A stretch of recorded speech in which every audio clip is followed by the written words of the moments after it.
start. 1, 2, 3, 4, 5 lights here at Summit Point Raceway. Jesus Christ, they went out fast. It's Donny Howell down for Henriksen, who's gained 12 places. Look at this battle round turn 1. Charles Rayford sends it up the inside to take the lead.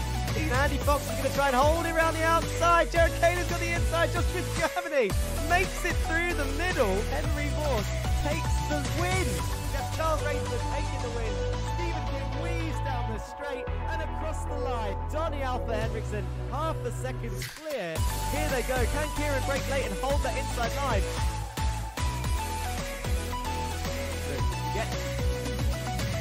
There, is he going to have the inside? He tags Ray round and there's a big crash up the front.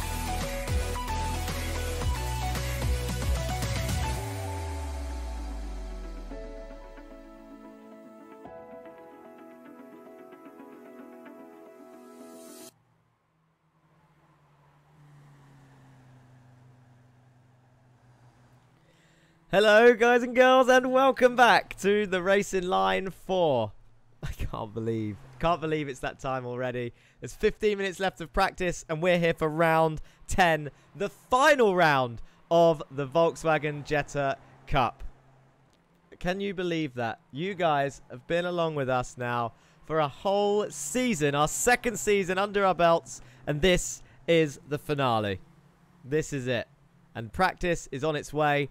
And boy, oh boy, is it a great track to end on. We finished here last season. It was round 12 last season. It's round 10 this season. It's the end. It's very slipstreamy. There's plenty of overtaking opportunities. And the drivers know, I know, and now you guys know, anything can happen here. Really, anything can.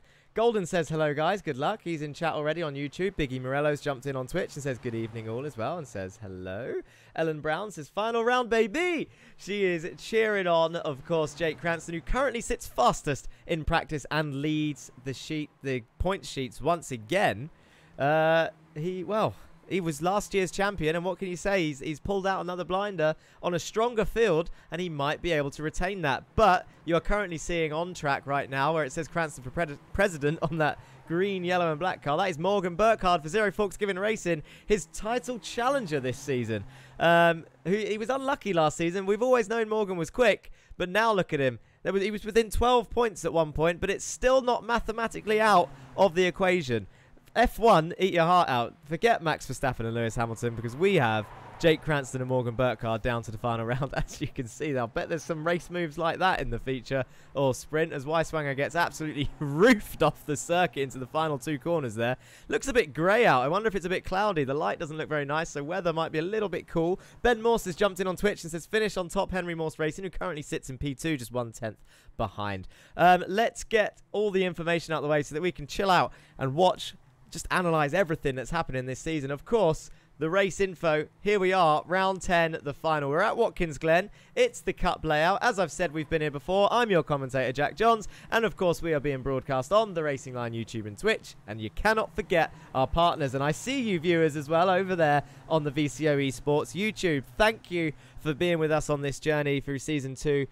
Florian and everyone under the VCO umbrella, shall we say. It's been absolutely amazing. The photos along the way, as you can see on screen, theracingline.org is our new website, so all the photos on there from the Jetta Cup have been provided by one of VCO's photographers. Of course, we are being broadcast on their channel right now at the same time, and this all started from us joining one of their charity races, so keep an eye out for their charity events. It was the Race for the Flood around the Nordschleife. It was quite a fun race. And all donations, they could change things throughout the race. I remember one of the laps, one of the donations came in. Everybody, no matter what class you're in, had to do a donut round turn 1 and then carry on. It was really bizarre, but it was great fun.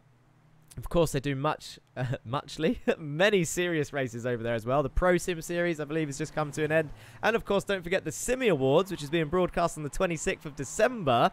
And I'll tell you why this is exciting. Not just because it's the Simi Awards by VCO Esports, but the very cars you're watching today, the Volkswagen Jetta has been nominated as one of the best cars in sim racing.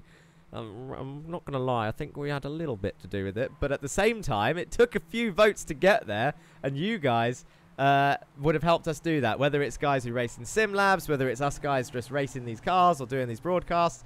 Who knows if we're going to win, but thank you for that. I don't know if nominations are still open, actually. I've got a feeling they shut yesterday. But thank you for everyone that voted. Who knows what's going to happen? 26th of December, we'll find out. We've also got Iku, our very own VCO photographer, was also up there for a nomination for Best Photographer. So I hope you got your votes in. Two and Hex says, what's good, Jetta boys? So he's jumped in on Twitch. Diogo Ardazzoni, hello from Argentina. Thanks for everything you do. Oh, thank you, Diego. That was that's a nice comment. Unexpected comment on our final stream. Athena Classes says, wave hands. Hello, Athena Classes. Right, this track. Let's go through this track and see what we're doing. Of course, we can't forget this little animation. Everyone's loved this season. A nice little addition. We were in Road Atlanta last week, Monday, and now we're driving all the way back up north into New York, where Watkins Glen is. It was a little bit of a long journey. We started in Connecticut, went all the way back down to Atlanta, and then back up again to New York. We also have your favorite animation coming up. Watkins Glen Cup, USA. Here we go. There's only, believe it or not, 3 sectors. It's a short track, 3.94 kilometers, 2.45 miles for those that use miles. Very fast, as you can see. Not many corners. Only really 1 overtaking zone. It's quite difficult. Sorry, 2 overtaking zones. The speed trap is by a chicane. The chicane is that's what I was saying. The chicane's quite a difficult overtaking zone. Turn 1, or the back straight, is probably the best. Oh, I don't know if we're going to see overtakes in that chicane. Who knows? Who knows what's going to happen? There's only 7 turns, and it was established. You know what? I missed when it was established. I'm going to guess 1964. Can I rewind that? Let's just do that, shall we? It's only the last stream. Let's pretend no one knows. Ah, I was way out. 1956. Come on, viewers. You should have called me up on that before I rewound it. There you go. 7 turns, very slipstream heavy, a lot of flat out sections. The chicane being really the only corner to break it up. And then, well, who knows what's going to happen. Like I said, I'm excited for this one. Previous winners. We've been here before. Don't forget this little graphic that we saw at Road Atlanta. Watkins Glen Cup layout. Jake Cranston took the win at last season's feature, and Stephen King took the win at last season's sprint. So there are 2 different winners. Unlike Road Atlanta, where Jake Cranston had took both wins. Unlike Oran Park, where Stephen King had took both wins. Anyone would think season 1 was just between those 2 for the championship. Turns out it was. Jake Cranston coming out on top then. Now it's between Jake Cranston and Morgan Burkhart. Who's going to come out on top this time? Let's have a look at those championship points so that we can get a breakdown of what is going to happen. We've got just over 8 minutes left. We're making good time. That is great news. Let's have a look at the Drivers' Championship. Jake Cranston then, 482 points. Done everything he needed to do on this American stint. Heading into this final triple header, there was only 12 points between Morgan Burkhart and Jake Cranston. There is now 55 points between those 2. However, there is a maximum amount of 79, I think, for a round. So if Jake Cranston has an absolute nightmare and Morgan Burkhart is on fire, it absolutely could go his way. There's a 55-point gap. We've got a sprint race to go. If the gap goes to under 49 for Morgan, he could have a chance to take it in the feature race. So keep an eye out for that. He needs to outscore Jake Cranston by 6 points. So if you guys can do the math on that, do it. I'll try and do it in my head. In terms of the teams, we'll go through the teams in a second. But you've got Stephen King. He's actually only 27 behind Morgan, so he could jump up a position and take P2, but he's mathematically out of winning the championship. Jared Kaler is not with us today. He would have had a pit lane start for both races, so he's decided not to race today. Looking fairly safe from Austin Farr in P5. Although Austin Farr has shown some great pace, so maybe not. Only 2 points behind Austin is John Bailiff in P6. Donny Alpha Henriksen, only 4 points behind that. Everyone's racing for loads of positions. This is mad. There was no way I was going to mathematically be able to work out all of this. And then Alexander van der Velde, 273 points. So he looks like he might be out of jumping up all those positions, but he could definitely jump a few. Dan Blake, another new addition to the season for Win It or Bin It Racing, 229 points. 4 points behind him is Kieran Dempsey, the highest point scorer for Meatball Motorsport in P10. Dan Downing, a new independent driver who had a slow start, who is firmly aiming, he set his sights on, he set that target of a top 10 finish at the end of the season. He's only 3 points behind it, so he could get that today. Joshua Germany had a double podium for Pulsus Esports last round, and that's bumped him back up to P12 with 198 points, nearly breaking the 200 point mark. Kyle Ridley right behind for Down Under Sim Esports. Two ORD drivers then make 14th and 15th. That's Chris Smith and Ryan Smith, not related, 180 points and 160 points. Ryan Smith having fuel issues early on in the season, so he definitely could be closer to Chris, if not ahead, but who knows. Those two have been close all season, perhaps too close, as we've seen ORD hit each other quite a few times. I'm sure they wouldn't like me reminding them. Henry Morse, only 1 point behind Ryan in 16th.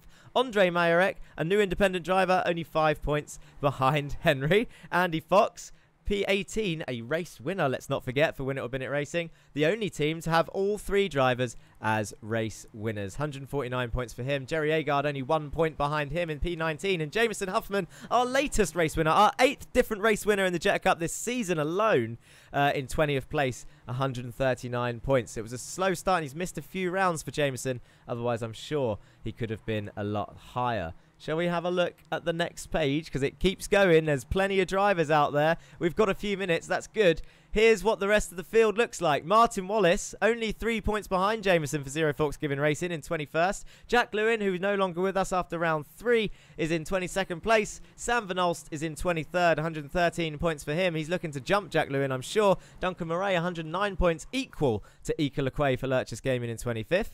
Greg Otley, only 9 points behind them in 26th. Yeezus Amundere in 27th. Ray Oliver, strong driver, quick driver. Really shows the strength of field if Ray Oliver is down in 28th place. Let's not forget he's had a few crashes. Not all his fault. 87 points, though.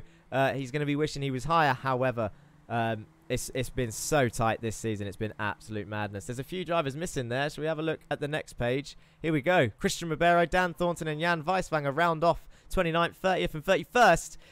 Sebastian Hall-Michael in last place with 0 points for Meatball Motorsport. Jan Weiswanger actually got passed by Dan Thornton in the last round, who had a cracking event. Dan Thornton for ORD Racing. Keep an eye on that little battle. There's only 5 points between them. Can Jan pull an absolute blinder in the final round and not take the bottom point scorer place? Who knows what they're going to do? Let's have a look at that Constructors. We need to have a look at the Constructors before we move on.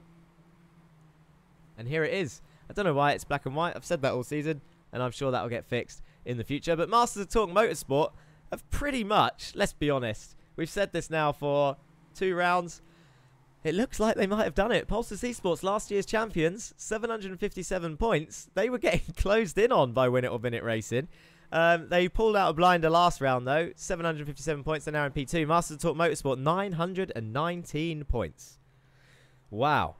That is 162 points gap.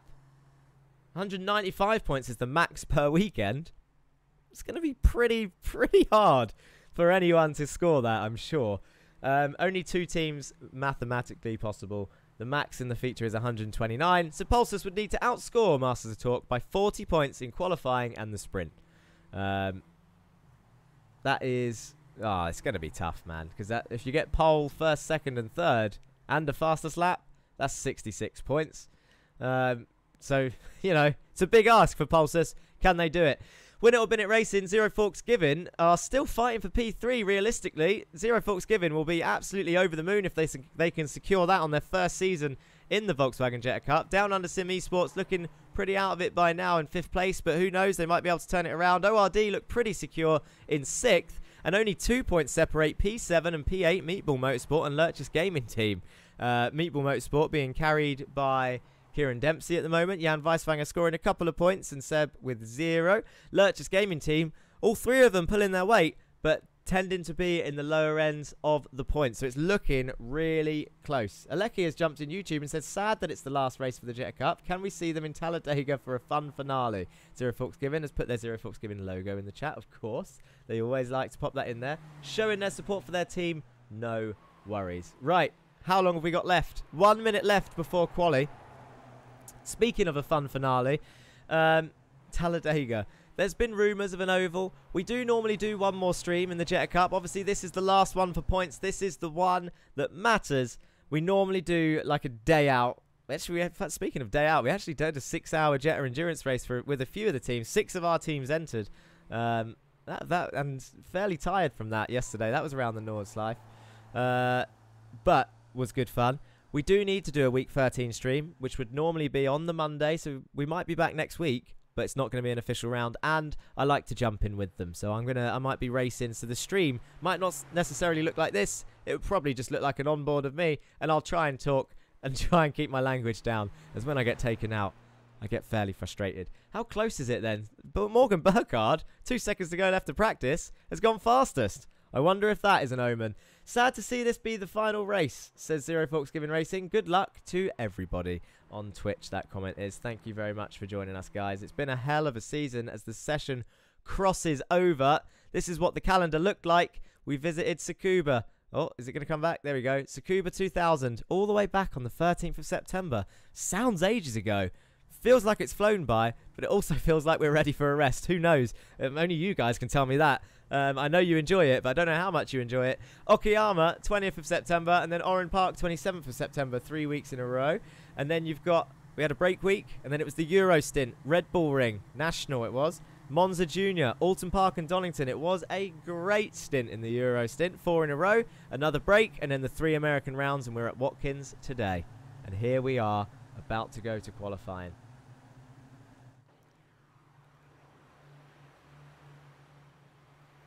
8 minutes on the clock. If Talladega, are spotters allowed? Yeah, why not? Easy win for Donny, says Jesper Grieve. Always, I see that comment every week. Liz creates, good luck all. Can't believe it's the finale already. I know. And look at them all weaving down the straight to get their tyres warm. It's a shame about the weather. But it is what it is. I don't know who to focus on. Who's out first? It looks like it's the ORD boys. Thornton leading the way with Ryan Smith right behind. He's going to be the first across the line. What cameras do we have this time? Where is he? So he is coming around the final corner now, is Dan Thornton.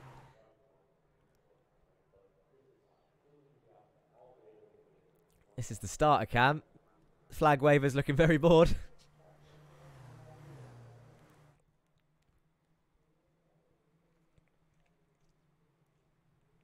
A turn 1 camera. I'm just having a look. Just going to try these out. I'm sure you won't mind. It's better to do this in quali. Oh, look at this for a camera view. I wonder if anyone's going to run that camera over in the race. Turn 2. Look how many people go wide there.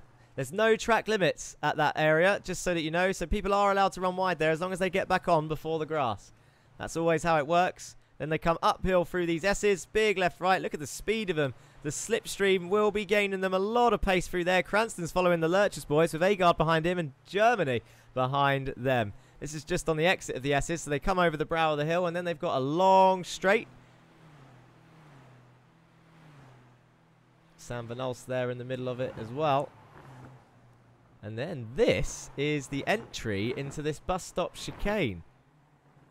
Which looks like, look at this, look at them bouncing through here, look. Ridley, Morse, Fart, Mayerek.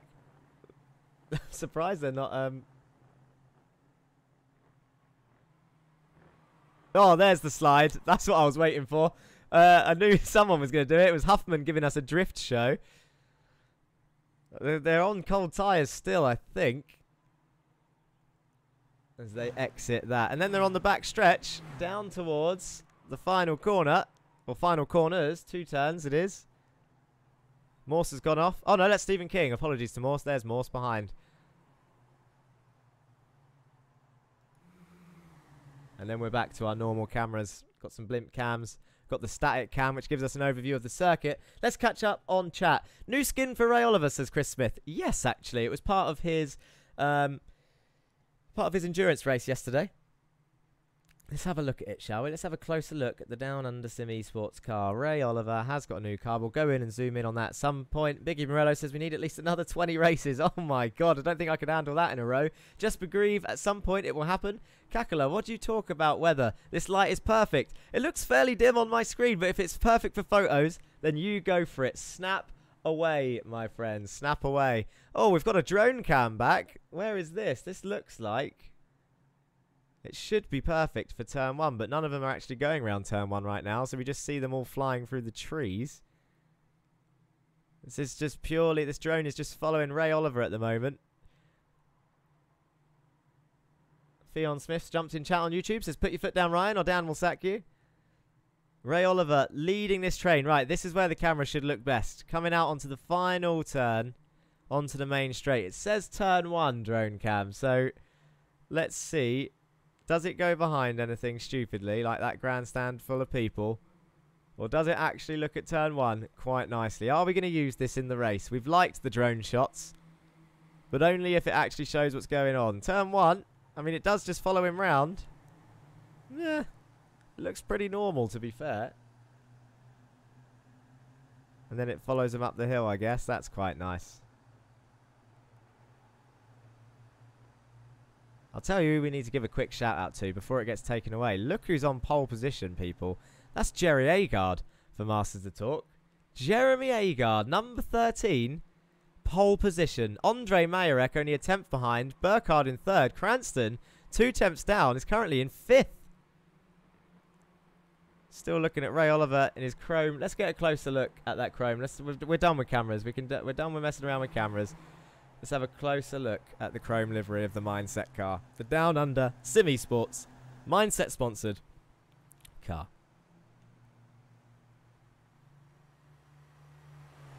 In fact, let's go on a lap with someone. Who should we go on a lap with?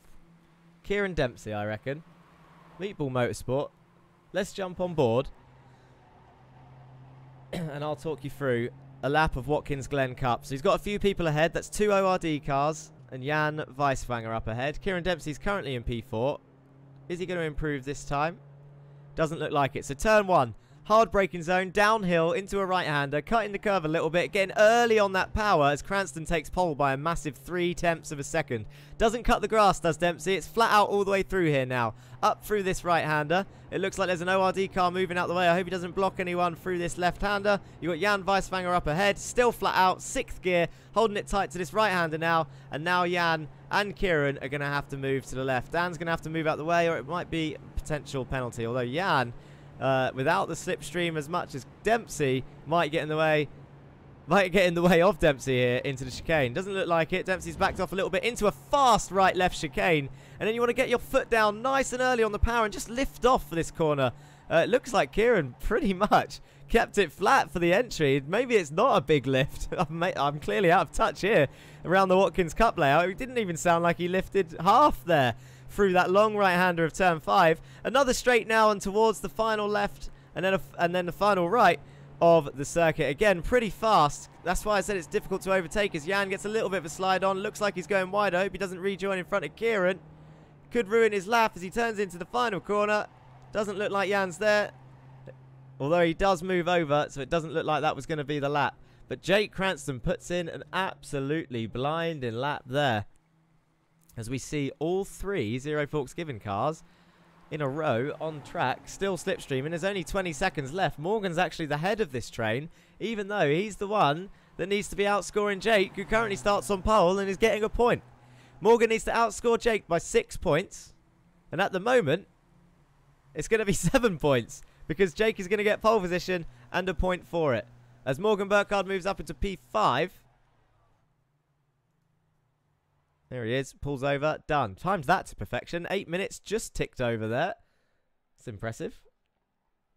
And now it's grid time. Here we go then. Sprint race is on its way, people, for the final round. Jake Cranston takes pole position again for the 7th time this season, I think. That's an absolutely staggering performance from that boy. Austin Farr, P2, 3 tenths behind. Henry Morse, P3, Jerry Agard, Morgan Burkhart, Jameson Huffman, Andre Mayerek, Martin Wallace, Kieran Dempsey, Sam Van Alst, Duncan Moraine, Stephen King round off your top 12. A lot of Americans in that top 8.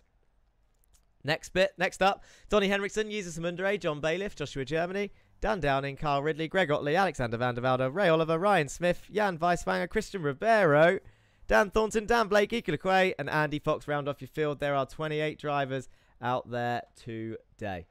Let's get that starter cam on. This is what it looks like then. These starter cams, the only thing that's weird about them, it always cuts off pole. We want to see the actual start. There you go. That's a decent one. All of them actually are focused on your pole man. Jake Cranston. Another pole position. Kitty Cat on Twitch says, good luck down under team. Nice quali for ZFG, says Sway London. Indeed, 5th, 6th and 8th for the ZFG team. The yellow numbers on the side We can get rid of that track map right now and the dashboard. Change this to interval. We're just waiting for the last few people to join to the grid.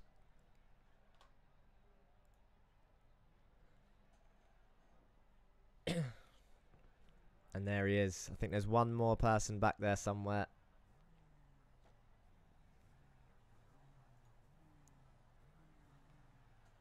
Austin Farr, P2. Who's going to come out on top then? America versus UK Watkins Glen Cup. Final round. Let's go. There's the last guy. It's always bailiff number 22. Here come the lights then. It is 1. Come on. 1. There we go. 2. 3 lights, 4 lights, 5 lights, and away they go already. They went out pretty fast. No wheel spin for Jake Cranston, who gets an absolutely perfect start. That is all he could ask for, but very long straight to turn 1 compared to what we're used to. Is he going to keep it? Who knows? As they come flying round turn 1, it looks fairly close. All these cameras looking extremely close to these boys, and you can't really see what's going on behind. They're all side by side. All the Jettas are coming through. Chris Smith says, I'll be sad when they retire this version of Watkins. So many memories as they all come up 2 by 2 up the hill towards the chicane. Agard and Farah going side by side at the top end. Morgan Burkhart's going to look to get through these as quick as he can. He's got Jameson Huffman right behind his Zero Forks giving teammate. Otley and Ridley are swapping around back there. Jake Cranston still leads the way towards the chicane. Who's going to come out on top after it though? Well, Jake Cranston is with Henry Morse in P2 and Jerry Agard is in P3. Could he be on for his first podium? That's Joshua Germany off in the background, and Dan Downing has cut across the chicane as well. That might be a slowdown, but if he's avoided an accident, maybe it was the right choice. Jerry Agard P3, Morgan Burkhart behind him. Is Jerry going to help his teammate, or is he going to fight for his first podium ever in the Jetta Cup? He's well deserved for Jerry Agard. It's 2 seasons, but you've got to say all of them are going to fight for it, so he's going to have a tough job to hold on for 10 laps. Fuel might be an issue here. Whoever's leading the way might struggle for fuel towards the end of this race. The sprint race cuts it fine on fuel compared to all the other races we've been to. So to be honest, if you're not leading at this early phase, you should be all right. Jesus Christ, I've looked across and there are loads of people watching today. Thank you for joining us on the finale. Whether you're watching here on the Racing Line YouTube, Twitch, or of course over on VCO Esports, thank you for joining us on this journey. We're on lap 2. Jake Cranston leads the way. Henry Morse in P2. Jerry Agard and Morgan Burkhart, the championship rival, is in P4 at the moment. We've got Blake and Weiswanger battling it out down in 21st as they come round turn 1. There's another Win It or Bin It car going side by side with someone there. That's Greg Otley, who looks like he backed out. Jesus and Mundere still side by side with John Bailiff, though, as they head up the top of the straight. Who's going to come out on top as they head towards the chicane? Should we try the chicane drone cam? It was there somewhere. Where is it? Here it is. Oh, too early? I reckon that was too early. Let's go back to Chopper so we can see who comes out on top. Jesus doesn't look like he's got it. John Bailiff breaks late around the outside and keeps the position. Moves up into 14th if it wasn't overtaking place. Jesus has gone wide. That'll be a slowdown. Greg Otley is going to be on the outside. It's going to be difficult for Jesus to serve that in the right place. He needs to move over on the left of this next straight if he has got a slowdown. Alexander van der Velde is going to be trying to take advantage of that, as is Greg Otley, who needs to... There we go. He's realised. He should have realised that a lot earlier, if I'm honest. But Greg Otley does get the move done. And now look at Jesus tumble down the order. That slowdown's going to be a painful one, especially on such a fast circuit. And Henry Morse has already retaken the lead. How have we missed it? We were too busy watching Jesus and his penalty. We need to find that. How has Henry Morse taken the lead? It was on the back stretch. This is what I mean by slipstream. This might be happening every lap. So we're watching a replay right now. Henry Morse goes around the outside into the chicane. Jake taking no risks. Looks like he backs out of it. Agard's still in P3. There was a bit of contact with Huffman and Majorek back there, but it looks fairly safe. And they continue. And look at Dempsey going side by side with Majorek into turn 5. I don't know who's going to come out, but let's go back live. And this is what it looks like. We're back on the back straight by the looks of it. Is Jake Cranston going to repay the favour? He can't quite get it done. Is that Morgan Burkhart in P3? This is madness. I actually can't keep track. We need an overhead. Where's the blimp cam when you need it? Because this is absolutely crazy. I can't keep track of who's swapping where, who's passing who. Jake Cranston's in P2. Morgan Burkhart's now in P3. He needs to outscore Jake by 7 points if he wants to carry on and try and get the championship in the feature. I mean, it's going to be a big ask because Jake will have to score 0 points and Morgan will have to win. But It's definitely possible. If Burkhart finishes first, it's 24 points.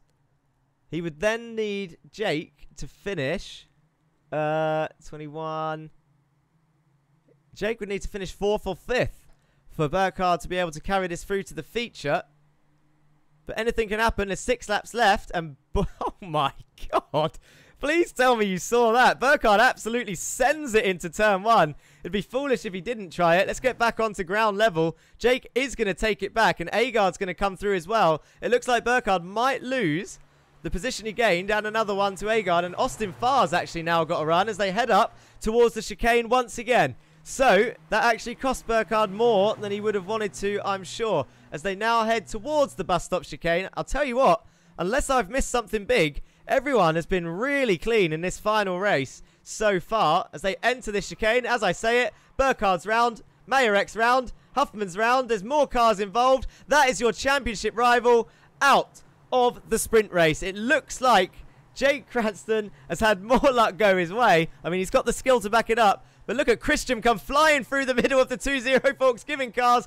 And Dan Downing goes around the outside as well. For Guelfio, head in hands on Twitch chat. Sway London says no for Zero Forks Giving. There was 2 of them involved. Martin Wallace, though, might be celebrating a little bit. It'll be bittersweet for him. But he's up in P9 for Zero Forks Giving Racing. Here he is behind Alexander van der Velde. Cranston, all he has to do now is finish. He doesn't have to fight anyone, but we know what he's like. He's not going to give up. Andy Fox, for some reason, is out of this race, and I haven't actually seen... Oh, Martin Wallace is coming into the pits. That will be a meatball. That is a crying shame. We did see the crash. Shall we see if we can find a replay of that? I can't see anything about Andy Fox, so I wonder if he just didn't start due to internet issues. Look at the number of cars coming into the pits. Murray's in. Oh, no. Bad day for Zero Forks Giving. And there it is. Huffman, Mayorek round. Oh, no. It's not what you want to see. On board with Huffman. I wonder if we can go back. See if we can go back far enough. On board. So he turns into the chicane. Oh, and Morgan, who was in front of him, looks like he turned in on Andre. And then the back of Andre tags round the front room, the front area. What am I trying to say here? The front area of Jameson Huffman's car. I think we should have one more look at it.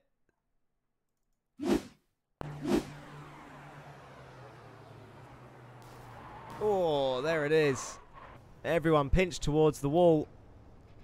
There was a bit of a touch from Jameson onto Morgan. But it might have just been trying to edge his teammate ahead of Andre. Which didn't quite work. Andre was there. It might be worth having a look at that. Yeah, Andre was there. We need to go back live, though, because this is a quick race. So let's have a look what is going on in the race as far as we know it. Oh, no. There's been more disaster that we've missed, and it is Jerry Agard. He was on for a podium, and something has happened to Jeremy Agard for Masters of Talk. Where and why? Henry Morse has just been passed by Jake Cranston. This will be up the back straight towards the chicane once again.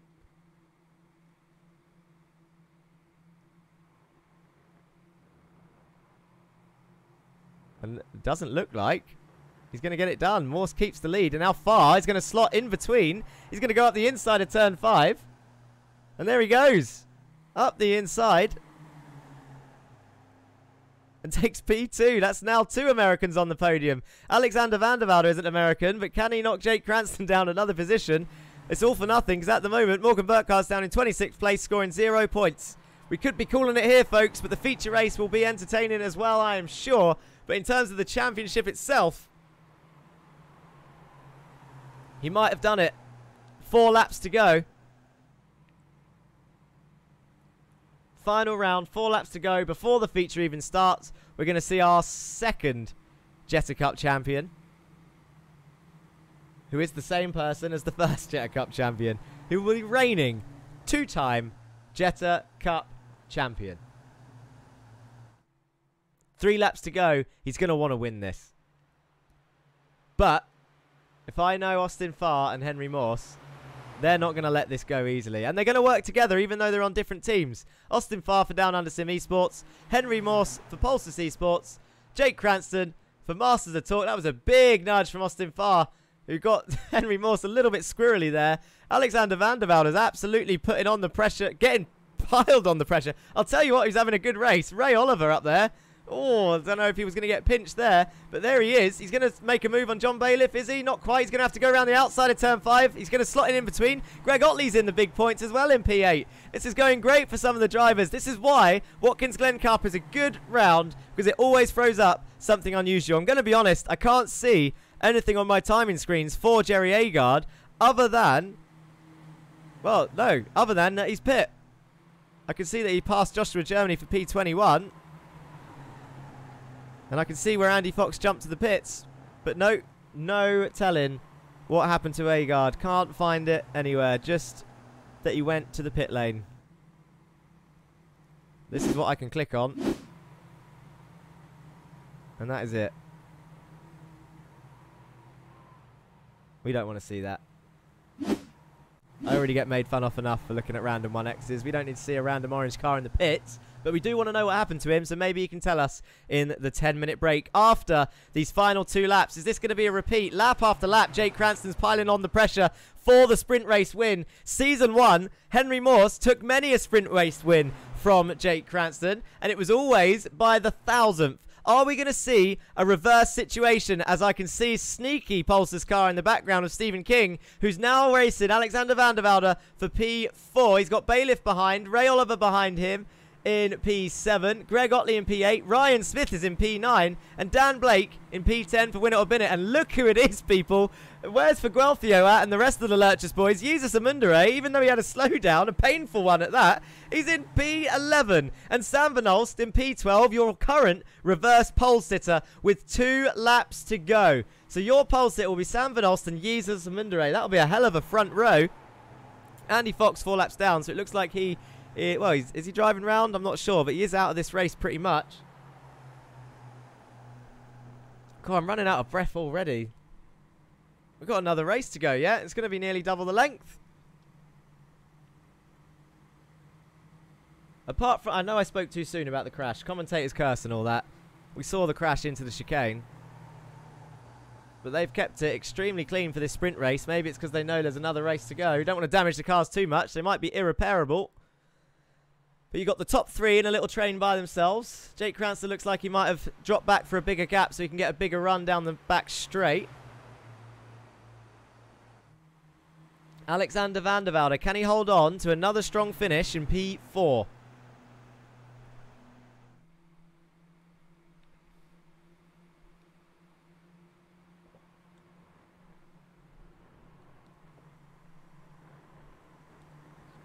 In terms of other things that we were watching, the championship for 30th place between Dan Thornton and Jan Weiswanger.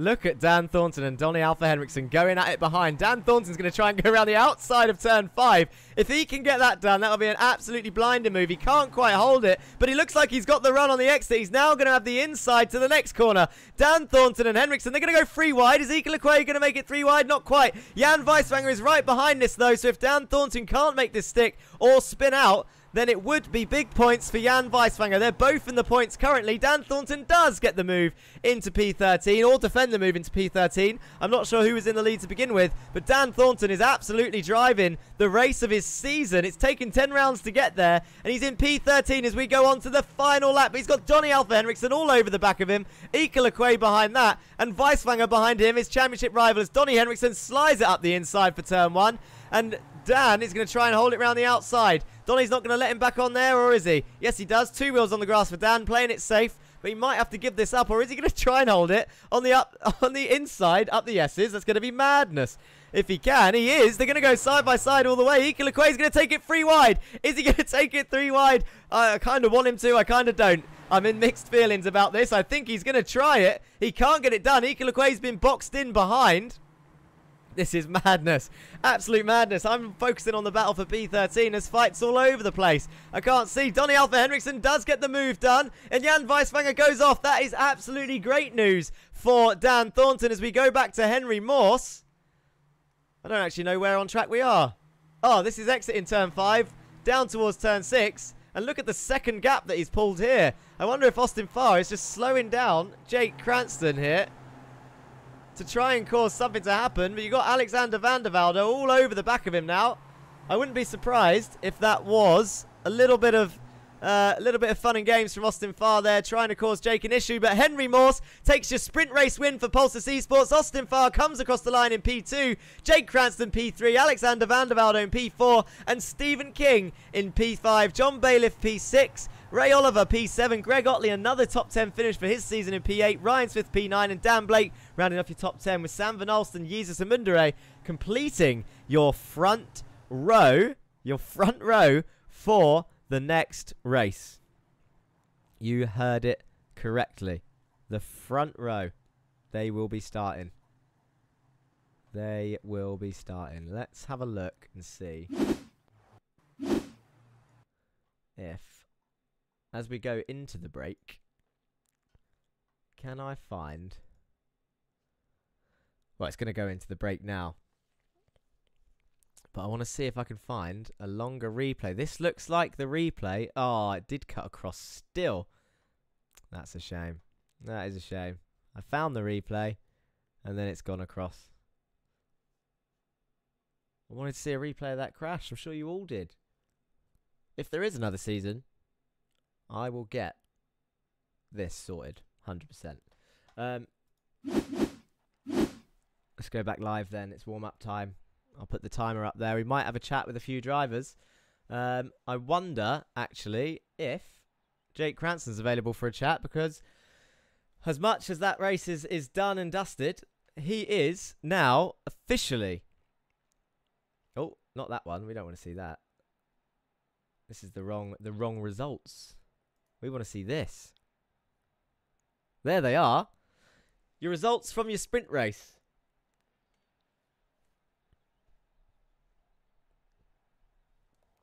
Henry Morse, another sprint race win to his name for Pulsar Esports. That's 2 Americans on the podium. I believe Mr. King predicted an all-American podium here at Watkins. Still might happen. But we got 2 out of 3. Jake Cranston ruining that American party, but taking your Jetta Championship. 19 points. Morgan Burkhart, not in there, because of a crash involving him, Andre, and his teammate, and then a number of drivers behind, including, actually, Martin Wallace, I believe, which is a real shame for ZFG. They were on for so many points. So many points for ZFG. We'll see them come back in the feature, I'm sure. Andre Mayer X says, for a moment there, I thought I was going to have a good sprint race. Indeed. We saw you involved in that crash, Andre.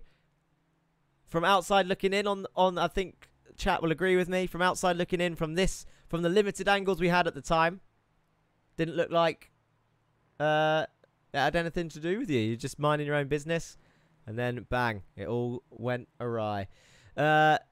Result for ORD, says Chris Smith. Let's have a catch up on chat, shall we? We've got a few minutes. A-Guard replay. We had a look for that. Couldn't find anything. Excuse me. Biggie Morello says Andy Fox is on track, but I believe he had internet issues. Christopher Smith was clapping. Well, I say he's on track. He's connected to the server, says Biggie Morello. Kakala podium fight was still going on. Kitty Cat 2016 on Twitch says, will there be another season in 2022? I mean, we did this last time. I'm not going to say no, but I'm not going to say yes. But the likelihood is yes. There will be another season. And there will be a bit of a break, if I'm honest, between now and then, because I'd like to take a bit of time in organising it.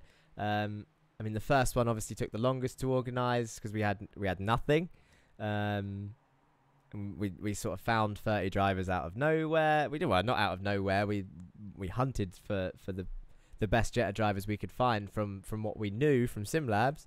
And then after that season, some more of the faster Jetta drivers started crawling out the woodwork. And then here we are, season 2, a few months after season 1, with our tightest season yet. It's been a really strong field. It's made me a little bit jealous because I want to race with them.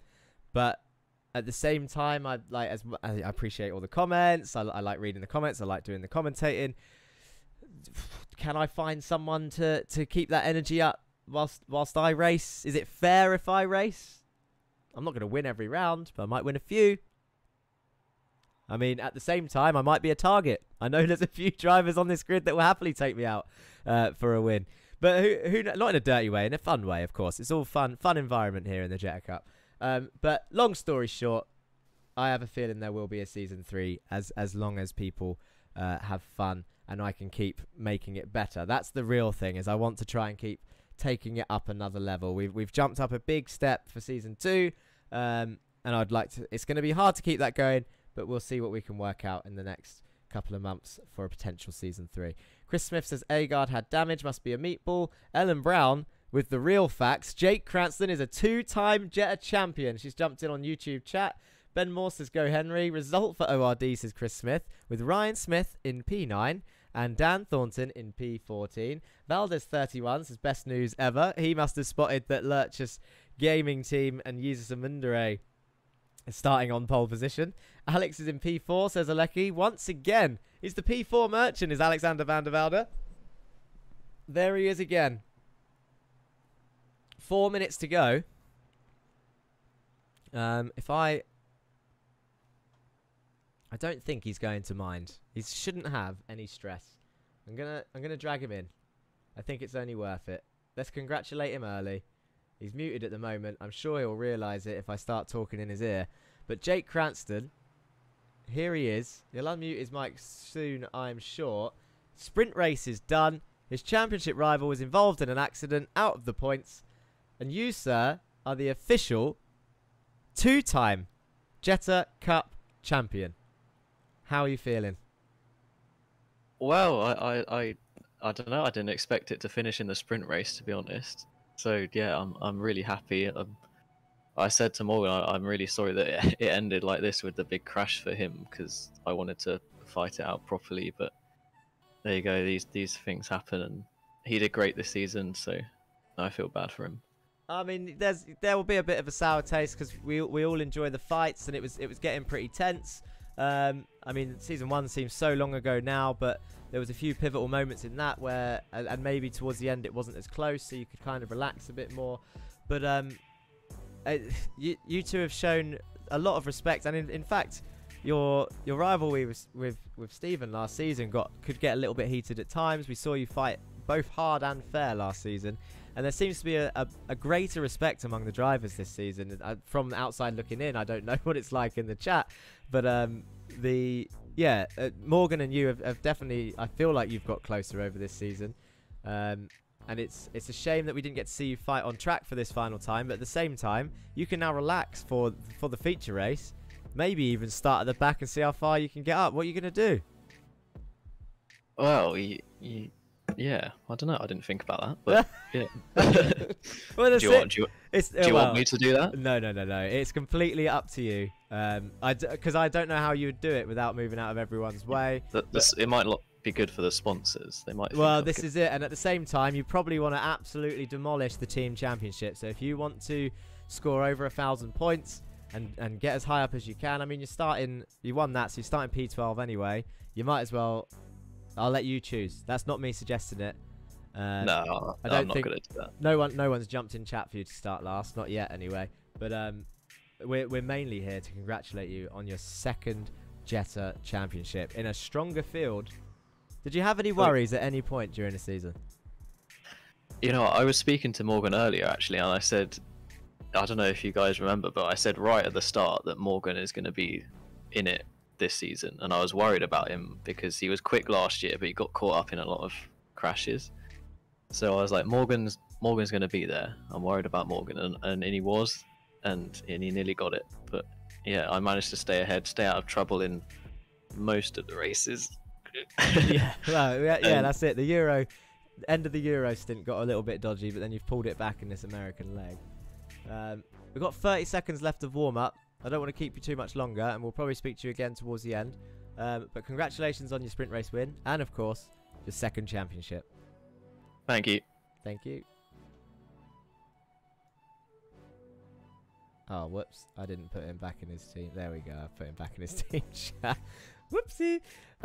Wow. There he is. That was Jake Cranston, your Jetta Cup champion. Christopher Smith is suggesting a BMW M4 GT4 Cup. Do you know what? Haven't seen many of those. Maybe we will venture, obviously not away from the Jetta, but maybe a new sort of mid-season type thing. Kitty Cat 2016 says, thank you for putting on a great event. Enjoy watching the VW Jetta Cup. Love how you always end it with peace. That's I don't know how it stuck, to be honest, but it started in the circuit guide videos, and here we are with a little catchphrase that was completely unintentional, and I'll be honest, sometimes I feel like I get bullied for it in chat, because we don't say goodbye like normal people anymore in Discord. It's always with the word peace, especially from Mr. Bailiff. It's all good fun. Let's have a look at the grid. Hopefully, we have to wait for John Bailiff. We need to cycle through these names quick time. Jesus Amundre, Sam Van Olst is your front row. Dan Blake and Ryan Smith the second row. Greg Otley and Ray Oliver the third row. John Bailiff, Stephen King, Alexander Van der Velde, Jake Cranston, Austin Farr, and Henry Morse. Oh my God, they are ready. They did not wait for me at all. The lights are on. I couldn't even get through the grid. They've all readied up in quick fashion with 10 seconds to go. The lights are out. Jesus Amundre is off. Sam Van Olst is off, and they all start coming down towards turn one as their headlights are on. The sun is going down and setting on season 2 of the Jetta Cup, with Jake Cranston, your new champion, down there in the midfield, starting in 10th. Sorry, he didn't win the sprint race. I said he won it in the interview. He was P3. Henry Morse won it with Austin Farr in P2. Ignore me. That's how tired I am. But look at these guys coming up 2 by 2 into the grid, and Jesus Amundre leads your feature race as the rest of them go 2 by 2 down the back straight. We got Blake, Ryan Smith, Otley, Bailiff, Oliver, King, Van der Velde. There's Cranston. You got Morse back there as well. Someone's in the pits already. That's Christian Ribeiro. He's crashed with someone. How's that happened already? We need to keep an eye on this chicane. This is where it gets fairly tight, especially when it's side by side. Bailiff cuts it. That's going to be a slowdown. Keep an eye on John Bailiff for where he serves that. He's got people around his outside. He might have to serve that on the right-hand side. He's not going to be able to move over with Ray there. He does move over on the right-hand side, and now he's going to have to lift off as much as he can as everyone starts following through. How many positions is he going to lose? Quite a few as he tumbles down the order. Look at them all come flying through, but he's going to stay with the field, and that'll be quite good for that boy. I want to see what happened to Christian Ribeiro and Jan Weisbanger, and how did it happen so quickly? It was up the hill. Christian Ribeiro. Oh, my God. Oh. I want to see that again. Let's do that in slow motion. So, Christian Ribeiro and Dempsey tag together as they come up the hill. Christian gets absolutely sent into the wall. Bounces up high. Who gets collected? None other than Joshua Germany. Jan Weisbanger. Duncan Murray might have got touched there. Morgan Burkhart makes it through. Let's go back live. I think Joshua Germany is in the pits with a meatball. Ryan for the win, says Chris Smith. Van Olst is currently in the lead. So he's past Jesus somewhere. It's just impossible to keep track of all these changes. Especially when your whole grid is still together on lap 2. If anything, crashes break it up and make it easier to commentate on, as I think Andre and Duncan have been caught up in another incident already. Who started this one off?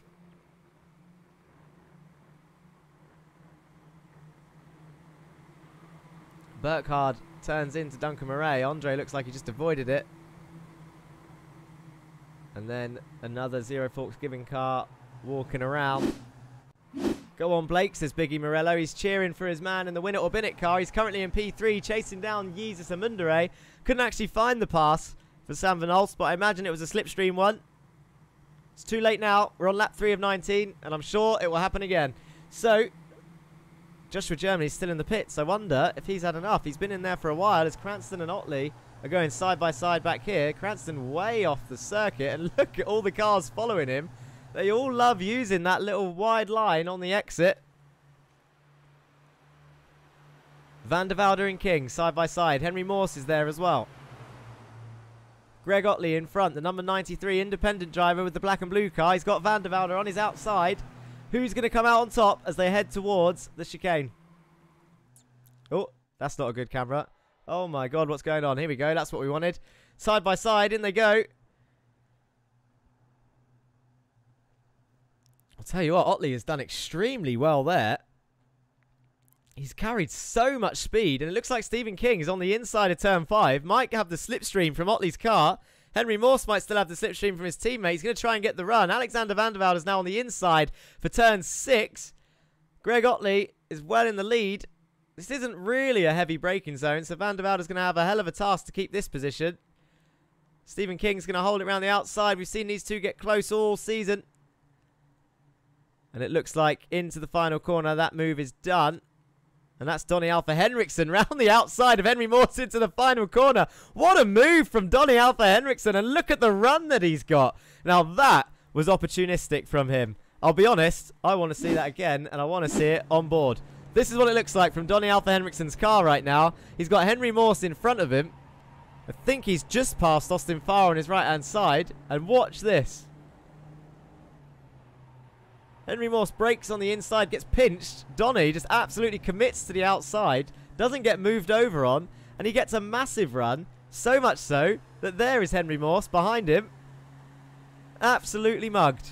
2 positions in 1. Well done, that Masters of Torque car. Up front is looking like this. Sam Van Alst is in P1 right now. He's got Dan Blake 7 tenths behind, fighting with Jesus Amundere. Christian Ribeiro, a lapped car there, trying to get out the way. Go on, Blake, says Biggie Morello. Christopher Smith, poor old Duncan Lady Luck frowns on some people. Yes, and this season, there's been a lot of luck involved. I mean, you could say that... you could say we could have got rid of a lot of the incidents, but at the same time, incidents happen in racing, and I think sometimes it is just one of those things where luck doesn't go someone's way or people's way in a season. As they head down towards turn 1. Should we give that camera that we mentioned earlier a go? Here they go. They're all going wide. That's Jake Cranston there in P6 now. How far can he climb up? He's got Ray Oliver ahead. Jesus Amundere. Ryan Smith is now going up into P3 for ORD Racing. Oh, it got very close with Jesus there.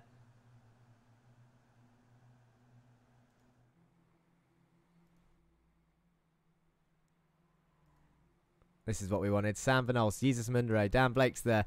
Oh, big touch with Ray Oliver and Ryan. And Ryan is going to go off, I think, as a result of that. And probably, yep, bounces over the curb and gets a slowdown. It was going so well for Ryan, who nearly got a podium.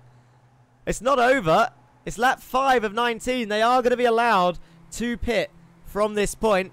He might have a meatball from that hit. This might actually work for Ryan if he can get in the pits straight away. He's lost a load of positions here, but he's clearly got the pace. As Morgan Burkhart comes into the pits. Jake Cranston now swapping positions with Ray Oliver, left, right and centre. They're going side by side through the final corners. Ray Oliver keeps that and wins that battle, as I see Ryan Smith does dart into the pits. I think we need to get that track map up and potentially the pit stop so that we can keep track of where everybody is. Duncan Morela and Jan Weiswanger out there on track by themselves pretty much, not benefiting from slipstream at all. So their races are going to be tricky to keep hold of, as Dan Blake is going to take it side by side up the S's. It's a risky move to do before the straight, especially with so much slipstream, but he's now going to have the inside for the chicane if he can keep his car there. Sam Van Alst put on a sterling defence in Donington. Is he going to be able to do it this time? He needs the extra speed as they head down towards the chicane. Who is going to come out on top? I just can't call it. Is Jesus going to make it 3 wide? It's going to be really risky if he does. He is making it 3 wide. It's 3 wide into the chicane. Are they going to survive? Yes, they are. Dan Blake comes out in the lead. Sam Van Alst in P2. Jesus loses out. Ray Oliver's now in P3. Jake Krantz is up the inside of Jesus and Amundere into turn 5. They're going to battle that out side by side as Alexander Van der Velde and Greg Otley are side by side heading down towards turn 6. And you've got Henry Moore sitting pretty. There's Stephen King involved as well. He's with Greg Otley. There was a little bit of a touch there as his car gets sent to the right violently, even though it probably was just a slight door rub.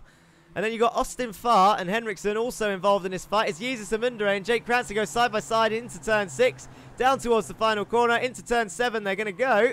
Jake Cranston leads that battle. Jesus and Mundere now down in P5 as Stephen King comes into the pits, as does Donny Alpha Henriksen, as does Ika Lequay for Lurchus Gaming. Kieran Dempsey caught in a crash, out there by himself. Duncan Murray, same thing. Jan Weisfanger, same thing. Who is this good for? Dan Thornton, who's involved in the points again. And look at him fighting his way through. He's got Christian Ribeiro behind him, I think, who is a lap down in P26. Jameson Huffman and Martin Wallace around him. Kyle Ridley for Down Under Sim Esports. Dan Thornton is going to be happy after this one. I'm sure we'll see Liz in chat again.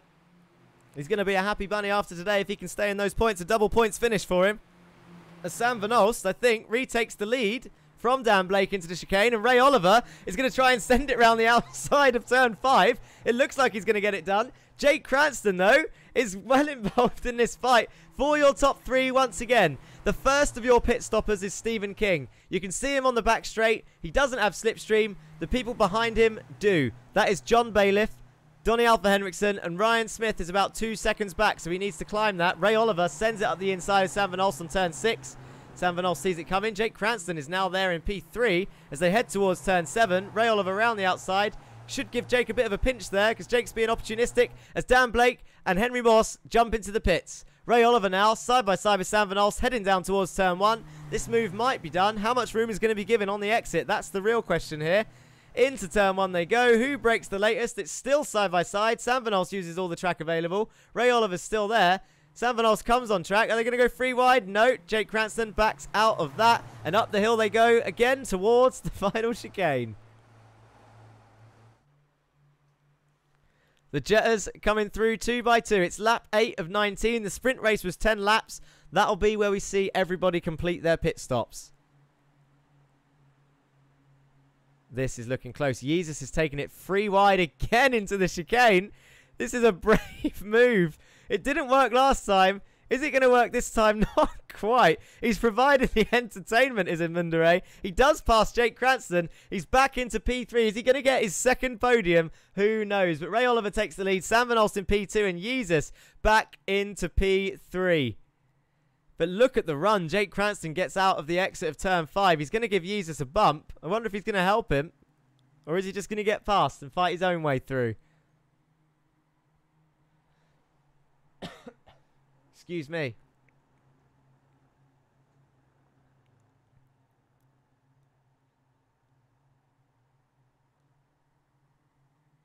Cranston's in. Otley's in, Van der Velde's in, Farr is in, Agard's in, Thornton is in, and Mayerek is in. A load of people choosing to pit on lap 9.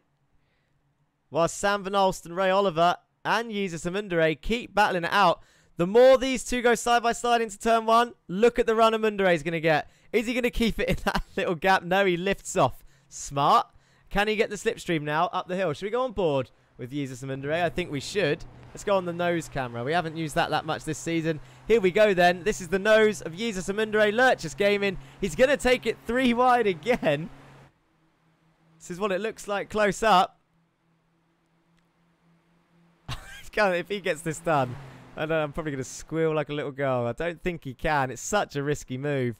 He's on the inside of Ray, though. There's a big touch. Ray's sliding. Can he hold it? No, and they both go into the wall. It was opportunistic, as I said. All this battling will have helped the pits. Both Jesus and Ray, after having one of the best races they've had this season, round they go. Shall we have another look at that? We knew it was going to happen eventually.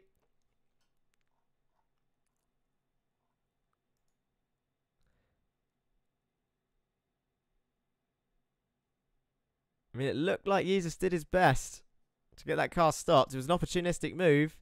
The question is, did Ray have to give him room or not?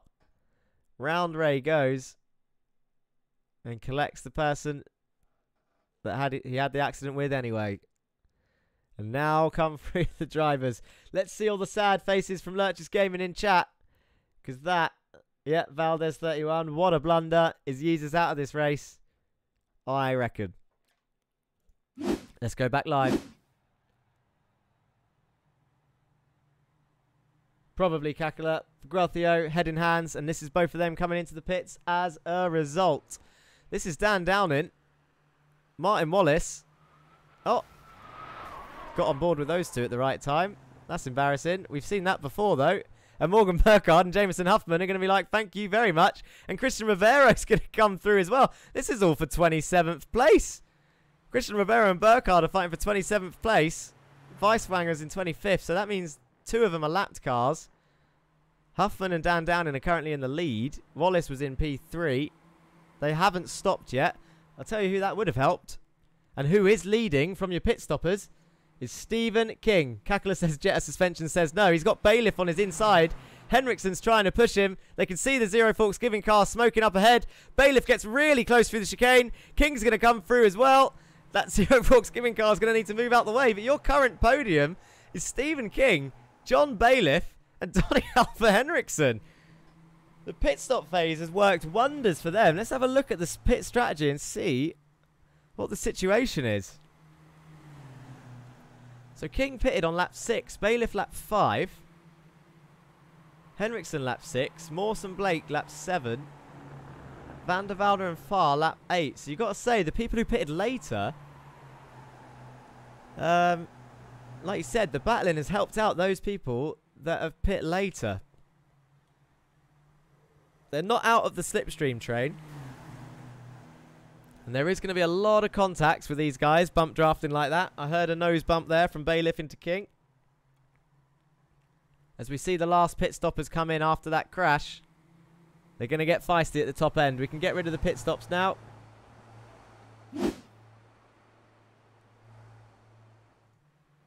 Get that track map back up though, because it shows us where everybody is. It was heartbreaking for 99 Kitty Cat 2016. He's had a nightmare of a season. Not through fault of his own, really, for a majority of it. He did get a number of penalties, as we see Donny Henriksen go into the lead, into the chicane from King, with 8 laps to go. And Morse takes advantage of that, up the inside of Bailiff into turn 5 for P3. Yeah, Ray Oliver, Down Under Sim Esports. He's had a bad season, but not through fault of his own, really. He's been caught up in a few crashes. A few of them have been his fault. Could have given more room. Other times, people could have given him more room. He's the Morgan Burkhart of this season. Who got caught up in a lot of accidents last season, did Morgan Burkhart. But, look where Morgan Burkhart is. Not today, but overall in the championship. Burkhart would have been hoping for a better final round, of course. But I'm sure he's going to bring it home. He's done his best. He closed in on Jake as much as he can as Henriksen takes to the grass there. He's now got 2 teammates who I imagine are going to work together to try and take that from him.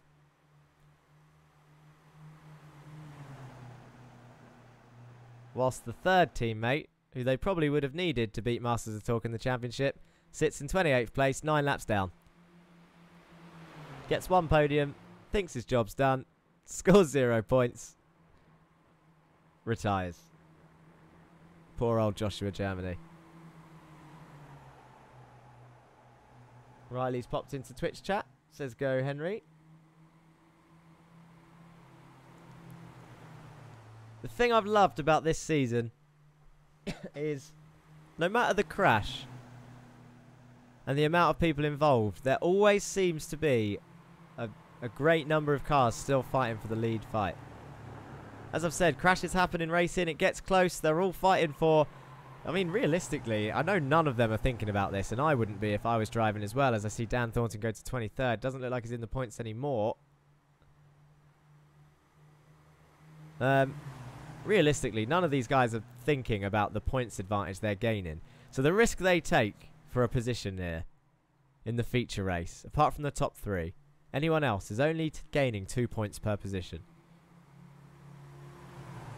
But then again, maybe they are thinking like that. So for example, who's on the back of this train? Austin Farr. He can probably see all those cars in front of him and think, oh, that's a good 20 points in front of me if I can gain all of these positions. It's a big old train. of 8 cars. And Jerry Agard, I imagine, will be on the back of it soon to make it 9 cars. Possibly Ridley as well. Into the chicane they go again. None of these boys taking it side by side. They know about that risk. The highs and lows of racing indeed, Kitty Cat.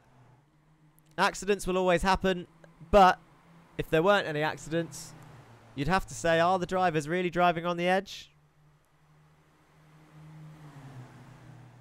But there's always room for improvements. We'll never get a perfect season for everybody. We need to live with that. But I think realistically, if we can drum up enough drama for iRacing to have a look at this car, especially if it wins Car of the Year at the VCO Simi Awards, guys. I see you over there on the VCO Esports channel. If this car wins Sim Car of the Year, which would be mental, hilarious and mental, maybe iRacing will have a look at this damage model, because the meatballs are genuinely ridiculous. We've had some bad ones this season where even if it's like they are already together, if they are already together and like a netcode strike happens or something and they don't actually get damaged, the car feels fine, they'll get a meatball on the front right or the rear suspension. It's absolutely madness. And these boys want to race harder, but they just can't. Which might be why Chris said BMW GT4 Cup for an experiment, because those cars can definitely handle a lot more damage, although they're rear-wheel drive, so I imagine we'll see a lot more spins. He's also singing in chat, is Chris Smith, YouTube chat, there may be trouble ahead, because you've got 8 cars in a very tight lead fight, and as I said, Jerry is closing that gap. He's only 1.2 seconds behind. This is what it looks like from the nose cam of Jerry. You can't say that they're too far away. Look at them. That's 8 cars up the road. Dan Blake, win it or min it. It's got 7 cars right there. Austin Fart. Can see the Morgan Burkhart fan club number plate of Jake Cranston, the number 1 car, last year's champion and this season's champion. Madness. Go TCR. Those can take a few knocks. Oh, we know all that too well. Racing in a TCR league at the moment as Jake Cranston absolutely sends it down the inside of turn 1 into John Bailiff. Oh, a bit of contact back there. I don't know who that was from. Was that Jake coming back on? That was a big old send from Cranston in the number 1 car. I wonder if John's got a meatball. If he does, he will have to pit because there's more than 4 laps left. 3 laps left. He will have to serve it in 3 laps. If it was less than 3 laps, he could have made it to the end if his car's not damaged. Shall we have a look on board with John? Doesn't look like he's got steering damage.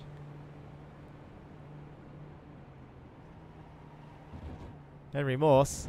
Donnie Henriksen almost taking it side by side into the chicane.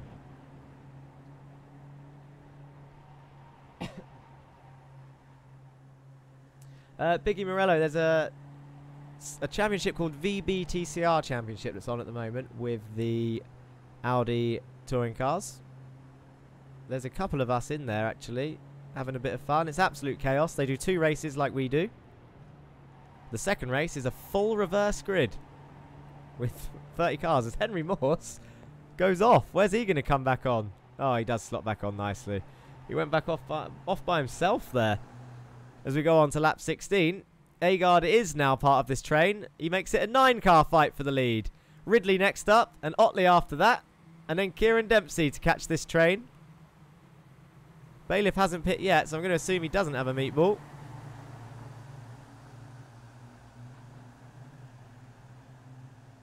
Dan Thornton pops in chat and says same old story. After a really good sprint race and what was looking like a good feature, we weren't too sure what happened to him, but by the time the pit stop phase was over, he was down the order. Biggie Morello, something I'll have to look into. Riley Andre's asking him what.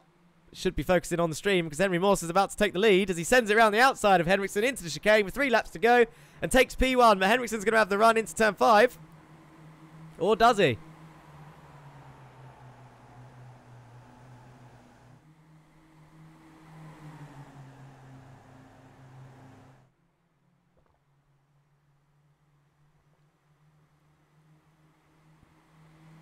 Ah, tagged Thornton. This just in from the ORD car of Thornton as Henriksen and Morse side by side into turn 6. Is Henriksen going to keep his nose there for turn 7? Oh, Morse squeezes him out. That was close. Getting feisty indeed. Chris Smith sees this coming. I think we all do when there's this many cars fighting for the win effectively. I should really give a shout out to these two as well. They've been fairly close for a while. Sam Van Olst, Andre Mayerek chasing down Daniel Downing. But you've got the top 9 all fighting for the lead here, and anything can happen. Dan Thornton's news was tagged, meatball, no fast repair left, 8 minutes of repairs. Yeah, not what they would have wanted for ORD. And Ryan Smith as well got a tagged and got a meatball and used his fast repair already before that. Oh, King and Henriksen get fairly close there. Someone shut the door on someone, and look who's got the run of dreams. It's Bailiff around the outside. He's going to slot into P3 after King loses a bit of speed with the contact with Henriksen. Henriksen returns the favour round the outside of chicane, retakes P1. King's going to try and go around the outside of Bailiff as Cranston takes advantage of it all on the inside of turn 5 and going to go move up into P3. That's your current champion, people. Jake Cranston goes up into P3, takes about 2-3 cars in one corner. Henry Morse and Donny absolutely fighting. Is Donny just playing the team game, or is he going for a win? I think he would be going for the win, surely. It's Donny Alpha Henriksen, but I'll tell you what I have just noticed. There's 3 Masters of Torque cars in this area. That's 3 of them in the top 9.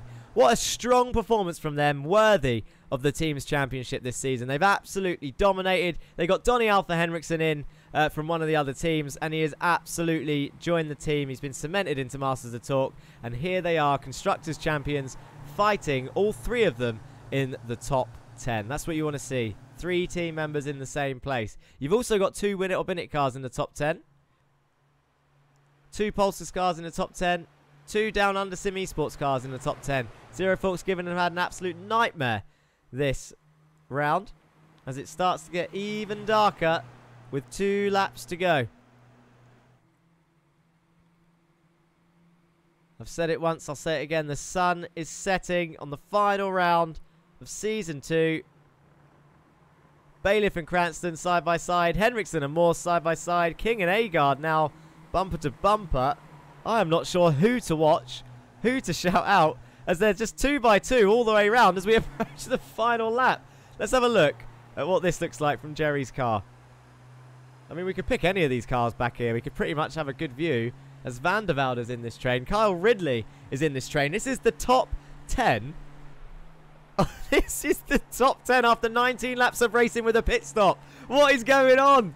There's not. What is this? A second spread of field? Oh, Kyle Ridley, opportunistic to send it up the inside of there, especially as this is the last lap. Use the slipstream wisely. This is where the crash is going to happen if there is one. They're fighting for the lead is mental. It's like Moto 3, says Kitty Cat 2016. Here we go. It looks like there's a Pulsar's car running off with the lead there as Cranston has moved up into P2. And Bailiff is on the inside. Henriksen and King. So Henriksen's dropped down the order there.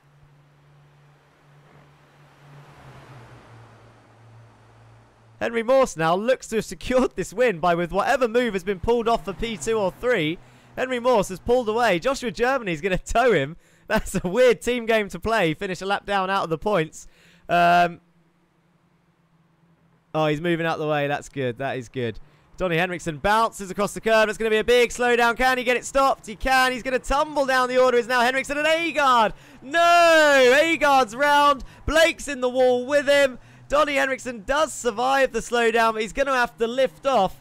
John Bailiff is in P2. He's got Cranston right behind him. Is there going to be a late dive? You've got Farr and King still battling. It was all going to kick off in the final lap. It was bound to happen. It was always going to happen. But Henry Morse comes round the final corner. Here he is. I know what camera to use for this. Where is it? As long as I don't miss the finish line. Here he is. He's waving the checkered flag. And Henry Morse is going to take your feature race win with John Bailiff in P2. Jake Cranston takes P3. Stephen King in P4. Austin Farr P5. Wow. Madness. I need a drink.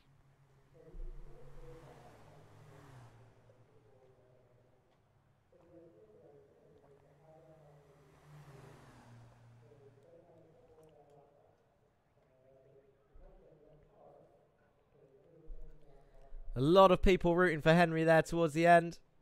Kakula said, okay, Germany did smart. He wasn't going to get in the way of that. Ben Morse says Morse. Riley Andre says, yeah. Over 100 messages in the chats across all 3 channels. Well done, guys. Well raced. Mawson Farr through the big one. Here he is, Henry. Here he is. He is here.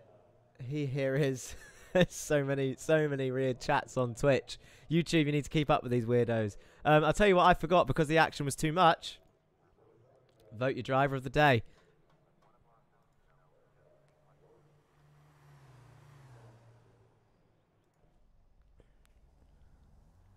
What do we have here?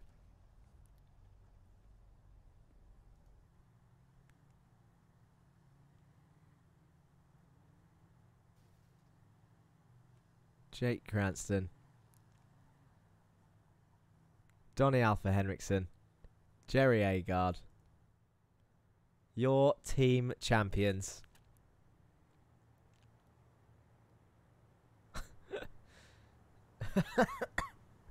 There is a Meeple Motorsport car back there going in reverse. That is Kieran Dempsey. Vote your driver of the day, people. Hashtag vote in chat, followed by your driver of choice. Base it on today's race. But there they are. Masters of talk. Jerry Agard, number 13, the Swiss driver. Jake Cranston, number 1, the British driver. And the Danish driver, 668 of Donny Alpha Henriksen. An absolutely stunning season. Chris Smith was right. The driving, not just at the top, but in general at the top, has been outstanding this season. Jake Cranston, your 2nd Volkswagen Jetta Cup champion.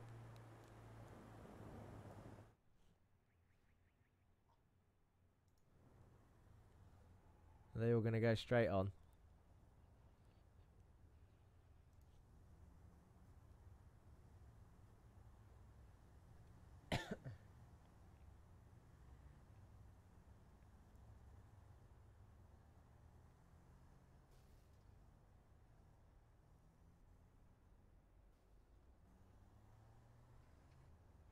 Duncan shows his appreciation to the Masters of Talk boys there.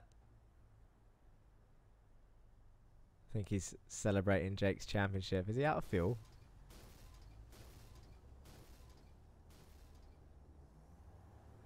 Maybe they're just getting a team picture and the South African's getting in the way. Who knows? 2nd place in the teams fight. Pulsar Esports. It says Constructors Champions on their bonnets. It's not true anymore.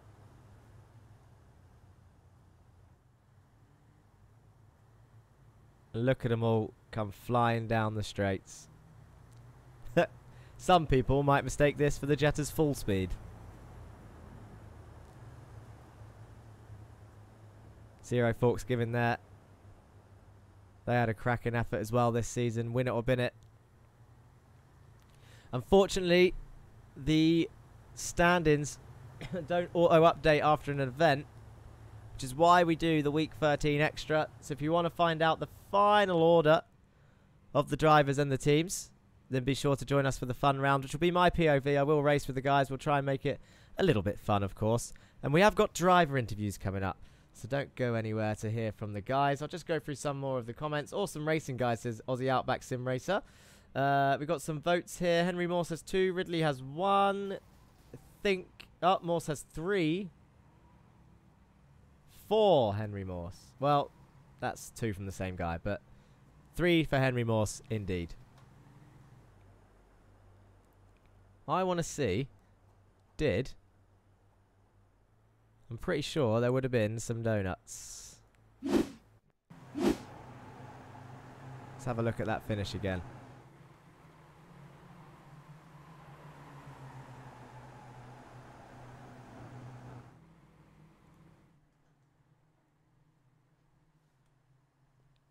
We saw them all parked up at turn 1.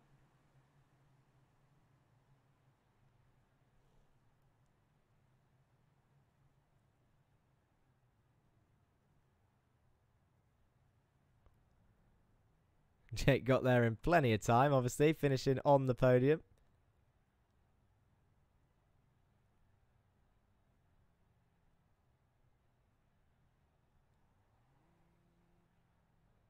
And they're actually, because it's night time, all lighting him up.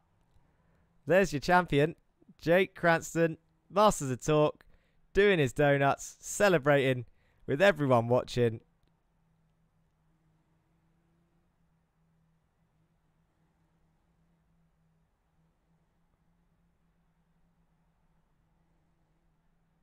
I don't know where Morgan is.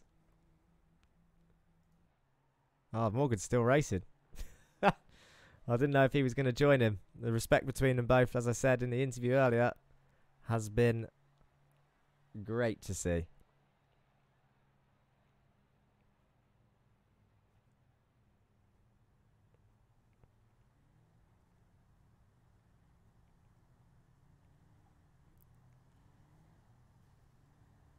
Oh, and by that point, they'd already driven off. There we go. It looked like he was going to join in. But that's a really nice way to end it. Really nice way. Let's get some driver interviews done. We'll have a look at the final results of the feature whilst having a look at some nice little slow-mos. In fact, let's not have a slow-mo at the start. I think we should have some slow-mos at the end because it was all so close.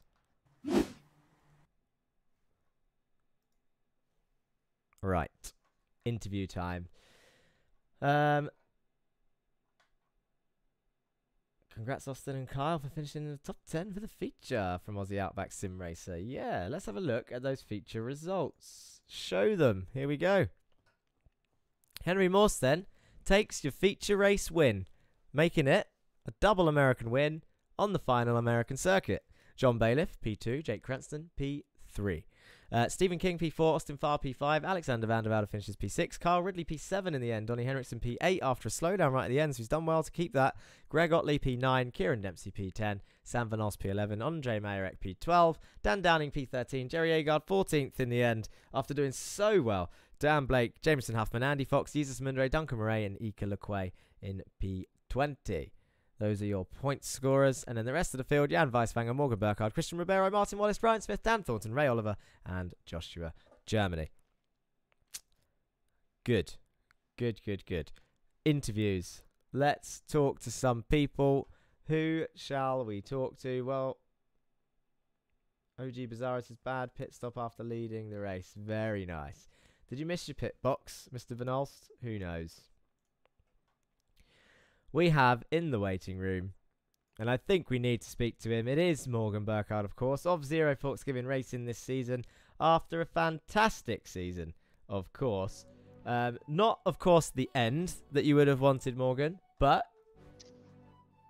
how do you feel? It's P2 in the championship, unless Stephen caught you up after today's round. I'm not sure, but I mean, it all kind of came undone with the crash in the sprint race, and then it was all kind of downhill from there. But it's been fairly close between you two. You've put on an absolutely stunning show this season. Tell us about your emotions right now. I don't have words really. It's disappointing, but I'm happy that Jake won it. He's done a brilliant job all season long. And I think it's kind of cool that even in the heat of battle and having such a tightly packed championship, we can still have a bit of fun with it, with the slogans on our cars. So yeah, it's been a lot of fun. It's not how we wanted it to end, especially with a netcode. So yeah, of course, it was definitely. I mean, there's people in chat, people who follow the Jetta Cup who might not necessarily know you or Zero Forksgiven. Have obviously been watching along the way. We're 10 rounds in. They've been following the story of the season. We've mentioned regularly that last season, obviously, you had pace and you were caught up in a few accidents that weren't your fault at all, and it made you lower down the order than you perhaps should have been. And then this season, Jake was right actually in his interview. He did mention quite early on, I think before round one, even in pre-season, that you were going to be the one to watch. Which it's a massive compliment in itself, Morgan. Let's be honest. I mean, Jake's no slouch. You've got a load of quick guys out there. You've got the gap down to 12 points at one point. And if anything, I think I don't know if you'll mind me saying this, but I think Jake was maybe caught napping in the middle of the season because he felt like he was getting a big points lead, felt like he could just relax, and then at that point he started making mistakes. You were coming out on top, and then you woke him up basically, and he started putting in those consistent results again. Whereas you got caught up in some accidents as well in these later half, but you got to hold your head up high, and I'm sure chat will join me on saying that. P2, Zero Forks Given have done great. You got to find the happy bits, surely. Oh yeah, I'm amazed that in such a tight field with all of our qualifying sessions being like a second from first to 30th, that I can come out second place or third place. I'm not sure, I haven't done the math yet. Yeah. But I think it's cool that we can come out pretty much on the top. So that's I'm happy with that. That's right, and no decision yet for the week 13 fun race, but will you be joining next week for one more bit of fun? Oh, of course. I've got to do redeems. I've got to redeem myself, you know. Of course, of course. Well, thank you for talking to us, Morgan. Is there anyone, before I let you go, that you want to say thank you to or hello to? Well, I'd like to thank the Zero Forks Given crew for a wonderful season. It's been a lot of fun. Hopefully we can do something more again if there's season 3. I'd like to thank my parents for supporting me and providing me with the tools that I need. And yeah, just big congrats to Jake. He's done a wonderful job this season. Thank you very much, Morgan. We'll speak to you soon. Morgan Burkhart there, P2 or 3 in the championship. We haven't done the math. There are loads of people in the interview waiting room. What is going on here? Chris, you're late for the votes for driver of the day, but thank you. Henry Morse did get it. My meatball on the feature is so buggy, the cars behind me should have died too, says Jan Weisbanger. We love you guys, and we'll be back next year. Look out, says Zero Forks Given. Let's talk to another driver. Who is here? Do want to speak to Mr. Morse. We have to, because he won, and he's driver of the day. Henry Morse, as he likes to call it, for Prius Esports, which is Pulsar Esports, who are, I'm guessing, P2 after a strong result for him and King today. But how you feeling, Morse? I'm so happy. That's such a great way to end off the season. Had a lot of bad luck throughout.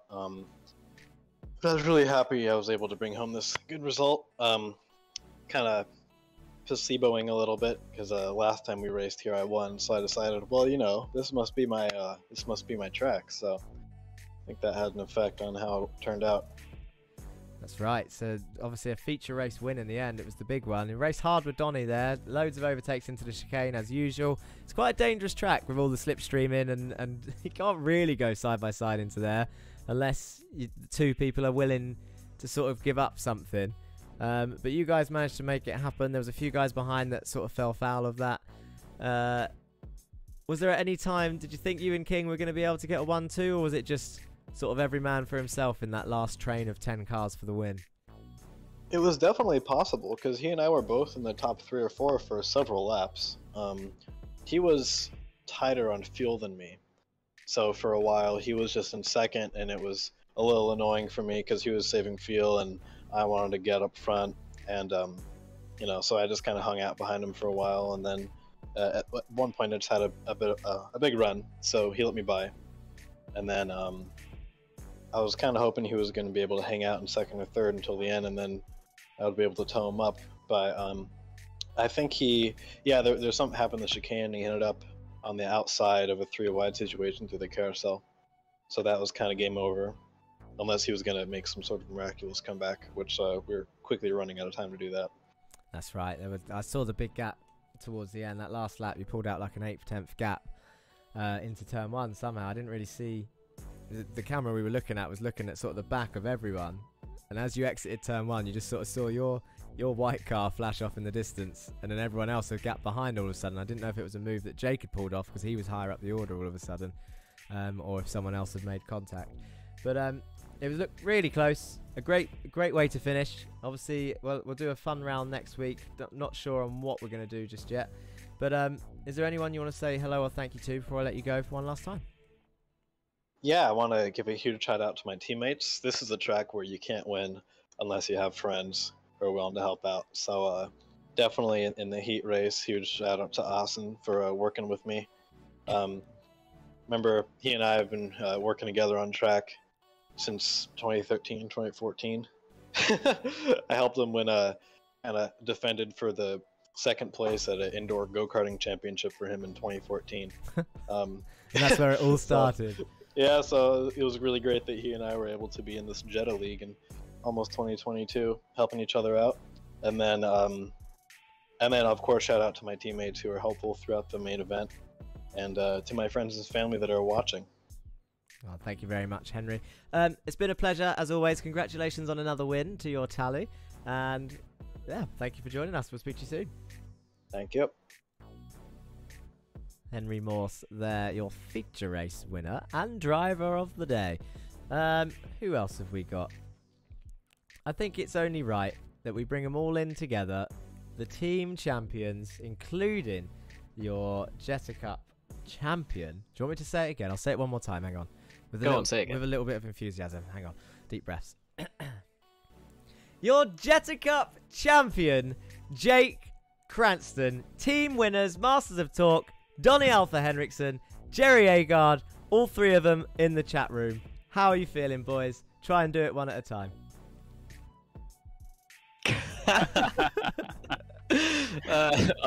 I'm really tired. Tired. Everyone's tired after that. It was That was an stressful. exhausting race. Yeah. Why was it tiring? Was it the fact that there was 10 of you after 19 laps fighting for a win, and all three of you were involved in that battle of 10? Yeah, it was absolutely mental. It's probably because it was the last race of the season as well. Everyone was just going for it and not giving an inch. It was sweaty. Yeah, I think there was a few that fell foul of the weak meatball again at some point throughout the field. But you guys at the top, I think Chris Smith called it in chat. It was going to get feisty at some point, and when we realised that all of you had survived till the last lap, we were like, okay, well here it goes. Something's going to happen. And of course, the one it happened to. Jerry, talk us through what happened at the end, because we only caught the sort of tail end of it. But we did see you sort of shoot right where the track didn't go right. How did it happen? Yeah, I was trying to avoid Donny coming back onto the track, and then I got attacked by Dan Blake. I think it's a racing incident. I was up to P7 by that point, so really sad to lose those positions. Yeah, it was going to be a strong finish. I think he was in a podium position at one point, which of course everyone would have been happy for. But with such a slipstreamy track, it would have been hard to defend for anyone across the field. As we've seen, the lead swapping nearly every lap into that chicane, which is not really an overtaking zone, but it's at the same time it's the overtaking zone. So who knows? How many times did you enter that? This is to all of you or any of you. How many times did you enter that chicane side by side with someone thinking, or just holding your breath even, and just sort of thinking this could be it? I got really religious this race. I prayed every lap. Jake, did you have any side-by-sides into the chicane? I saw Donny try a few. I mean, I was alright at the start of the race. When I was near Ray, I was stressing a bit just because of the force field. But we managed to keep it clean between me and Ray. And what about, just because it's just popped into my memory, that we were on board with someone, I think it might have been Austin Farr at some point. We were looking at his sort of nose cam, and it was you ahead, and you were side by side, or just behind Bailiff, I think.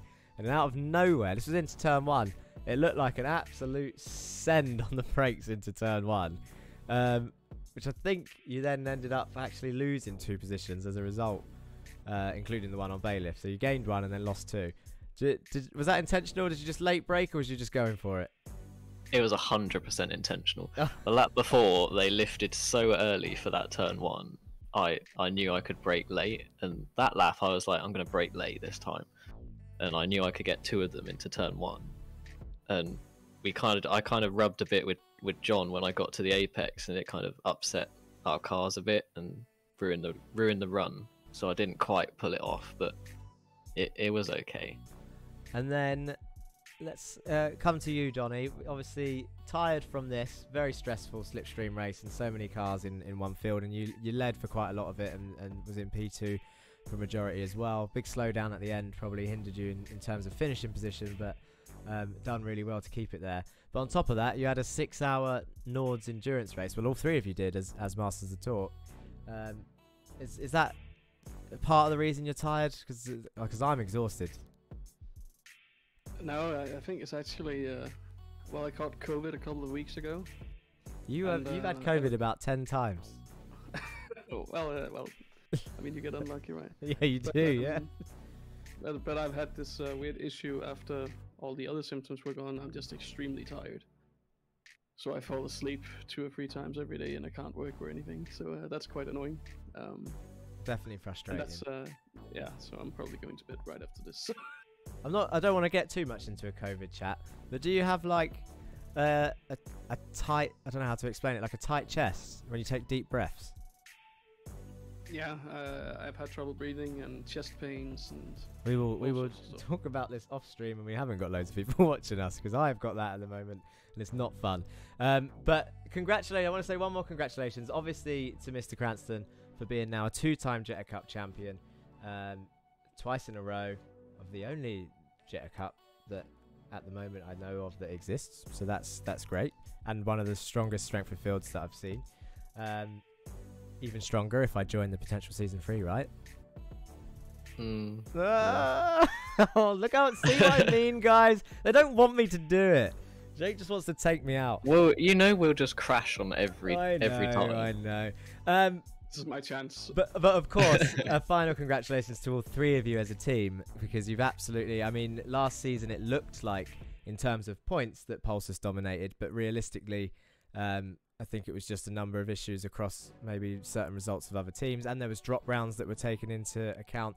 This season was no drop rounds, which means you needed to be more consistent, and absolutely all 3 of you have pulled your weight in the team. If one person wasn't scoring, the other one was always, or the other 2 was always up there, and to be honest, rarely was there one person not scoring. So congratulations one final time on extending your team championship lead, and you'll be getting some trophies within the next couple of weeks. Hey. Oh, Thank you. Thank you. Can I just say, if I don't see you on track this week, I'll see you for the next video on the racing line. Peace. And that is his outro. See you later, boys. Thank you. Cheers. Well, I've got to be honest, he nailed that. He said that word for word. I'm just looking at the time, and I'm very wary that we've done a lot of interviews, but it is the finale, so let's quickly grab John Bailiff in for Win It or Bin It. I don't think we spoke to him much this year in the old interview room, but here he is. Hi Jack, how are we doing? There he is. P2 John in the end, in the feature. That was a stressful race, but yeah, really pleased with how that went. Didn't get a great start, ended up with a slowdown on lap 1. I think I was like down in 15th, but it turns out the undercut was massive. I mean, yeah, it's been absolutely mental. Slipstream all over the place, overtakes all over the place, and you managed to come out in the end. It was a 10-car battle for the lead in the end, and you picked your places wisely and ended up coming nearly on top, with Henry Morse taking the win, but Cranston right behind you. Got to be proud of that. Not sure on the standings. We'll find out on the official standings during the week and by next week's little fun race when we do that. It's looking good provisionally, from what I can see. News. That's good. What was you aiming for again? Top 5? Ideally, I wanted top 3, but I've not quite done that. But I think I've done better than last season, so that's good. That is good. What more could you ask for? Is there anyone, John? Well, is there anything that you want to say before I let you go, or anyone you want to say hello to or thank you to? Because we're going to have to round off the stream. I reckon people, as much as I like talking to you, the audience might not enjoy talking to everyone one by one. Oh, that's fair enough. Just thanks to the people who've watched and supported me and cheered me on, and hopefully there's a season 3 and we can carry on. And thanks for putting it on, Jack. That is it. Hopefully there's a season 3. We'll keep that question going. Is there a season 3 or not? And it's up to all of you watching, John Bailiff and all the other drivers. That question needs to be circulating, and then I'm sure plans will come underway. But maybe you. with a triple sim lab champion. Maybe with a triple sim lab champion. Hey, have you won it 3 times? No, I don't know about that, to be honest. I do enjoy commentating it, and I know full well I'll be a target as well. I might just paint my car with a big target on the back or front, just in case. Don't want to assume. But no, John, it's been a pleasure with all of you. I'll save all the goodbye messages for next time, I reckon. But thank you again. Congratulations on your P2. Was there anyone else you wanted to say hello to before I let you go? I don't think so. I think just those that are following me. Thank you. No worries. Thank you very much, John. We'll speak to you soon. Thank you, Jack. Right, guys.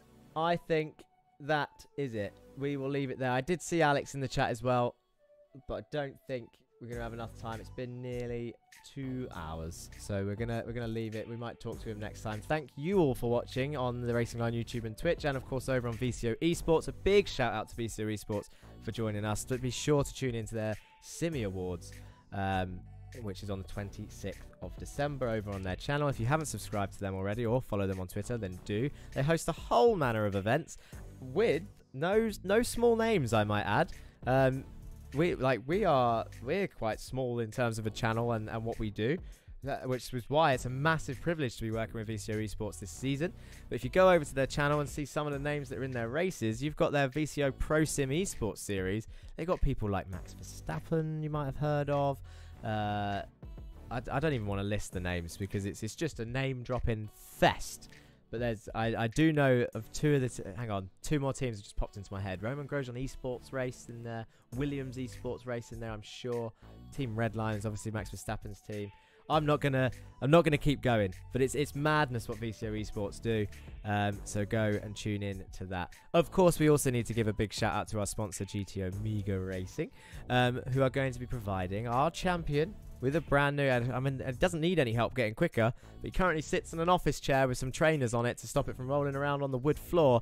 Jake Cranston is now getting a GT Omega cockpit for, I don't know when that will be, but for winning this Jetta Cup championship. That's amazing news for him. And I'll get in contact and try and sort that out as soon as I can. Mystery track next week, bit of fun, just be on board and I'll try and talk through what I'm doing whilst I'm concentrating on racing. Biggie Morello says, thanks for the streams, it's been great to watch. Thank you for joining on Twitch and YouTube. I'm pretty sure I've done all my shout outs I need to. Yeah, it's been emotional. I can't believe we're at the end. 10 rounds done. We've got a new champion. We've got a new team's well, we've got the same champion. We've got a new team's champion. And here we are with 1 week left of Volkswagen streams before we take a big old break. And maybe you'll miss us, maybe you won't. As usual, you guys know what to say. That's pretty much it from me. If I don't see you on chat this week, then I'll see you next week for the next video here on the Racing Line. Peace.